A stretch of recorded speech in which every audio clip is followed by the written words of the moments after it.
28. You want to get a common denominator. In 27, you got a similar situation here. And if you look, you've got a 4x, a 2, and a 2x. If you can multiply through, there's 1, 2, 3 terms. If you can multiply through by a denominator that will, or the number that would cancel each of the denominators, then you wouldn't have any fractions left to deal with, which is kind of a pain. So you look at 4x. Well, 4x goes into 4x, 2 goes into 4x, and 2x also goes into 4x. So it turns out 4x is your common denominator. So if I multiply this thing by 4x, and this by 4x, and this by 4x, all three of these terms, I'm doing the same thing to both sides of the equal sign, and therefore it's simplified. So the 4x's cancel.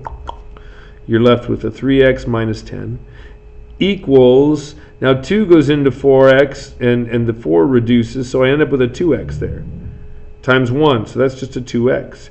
And I got a minus. 2x goes into 4x. The x's cancel. This becomes a 2, and I'm multiplying this 3 times that 2, so I got a 6.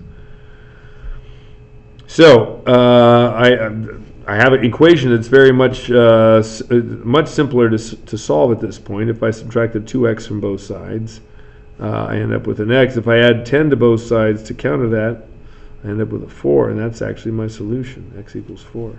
I want to look, I had x's in the denominator, so I want to make sure that I don't have any extraneous solutions. In other words, plugging it in won't make a 0 in the denominator. And that seems to be the case. Doesn't seem to be the case, so we're good.